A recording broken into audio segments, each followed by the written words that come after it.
intercultural communication? Oh, wait.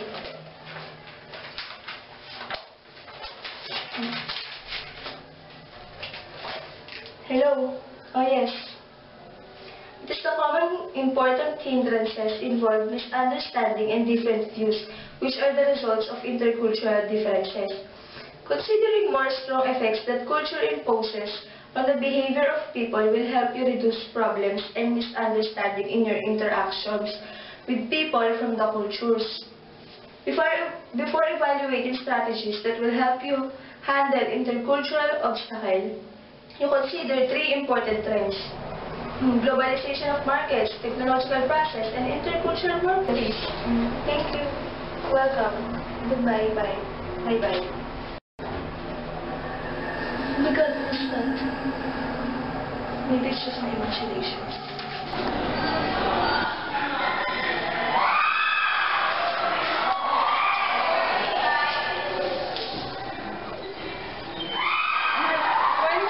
Good morning, ma'am. Oh wait, sir. Can I ask you a question? Okay, what is it? What is globalization of markets? Legalization of markets. Actually, it is making business beyond our borders are now ordinary activities. To succeed in this interdependent global village, businessmen are getting aware of the necessity to adapt to our culture. The most significant factor in development of global market is the evolution of new transportation and information. Thank you, sir. You're welcome. Bye.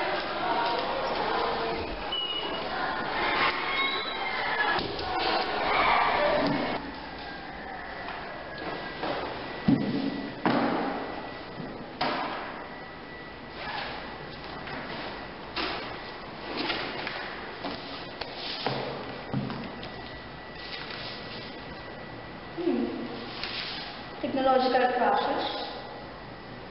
The major contributors to the development of the global interconnectivity are the astonishing new transportation and information technologies. The global overnight. Equally important in making the global village is the inconceivable progress in communication technologies. The progress in communication, technology, and transportation has made the markets more accessible and the world of markets more efficient and more globally interdependent.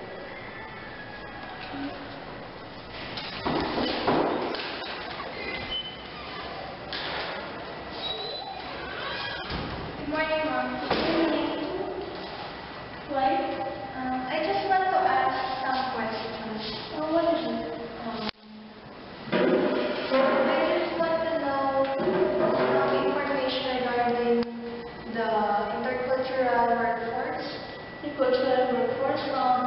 In the global commerce trend, another trend provides intercultural communication.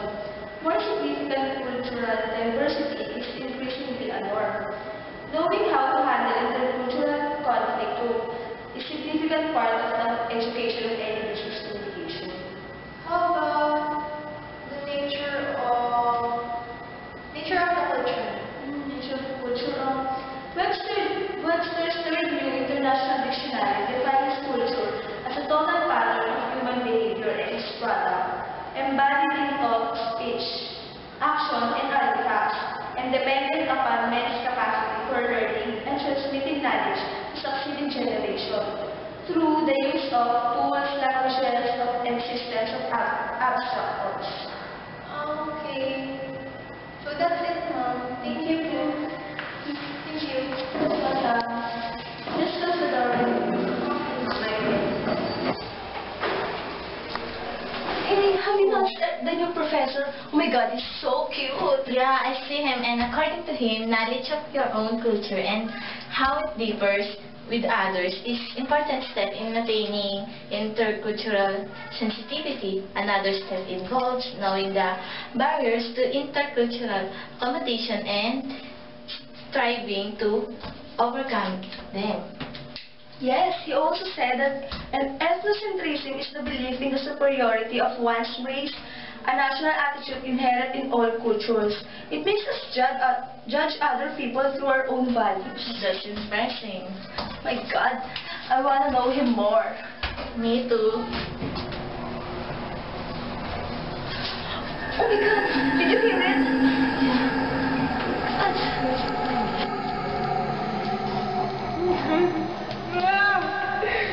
There's a strong spirit coming.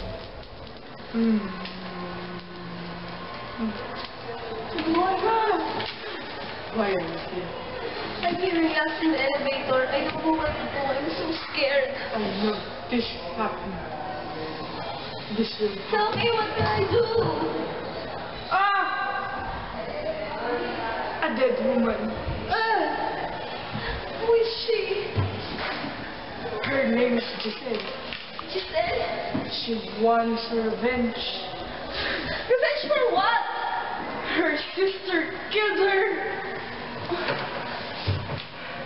have a book. Bridge the gap.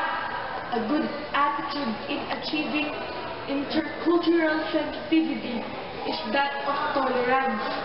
As the global market continues to expand and as our own society becomes increasingly multi-ethnic, tolerance becomes especially important. Close-minded people cannot appreciate things beyond our own ethnocentrism. Patience. Patience is a good element of tolerance. If a person has troubles expressing an idea in English, we should not finish the sentence and provide the word that the speaker wants. Did you understand? That's nothing. But the real thing is...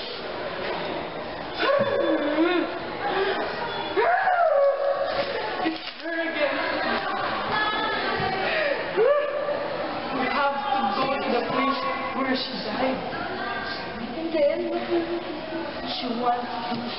We have to go to her sister. and She's very strong. She knows that we will do this. Let's hurry up. Let's go.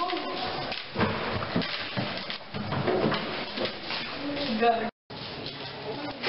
there. This is where I hear that.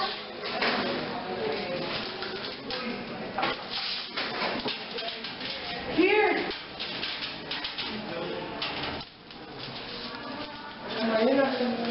Message to intercultural audiences. As business communicators, we need to consider particular areas of communication to improve the effectiveness of intercultural message.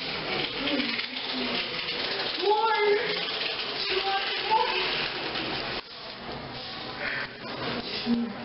You! She's the girl that the ghost is looking for. You are Maya Manzana. You're Maya Manzana and you killed your own sister. I did not intend to kill my sister. It is just that global business transactions are greatly in English, although the communicators using the language may differ in the level of their proficiency. I know, because this is just my sideline. I am a president of a corporation. But What's happening to you?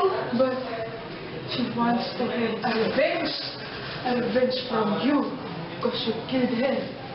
I did not kill her.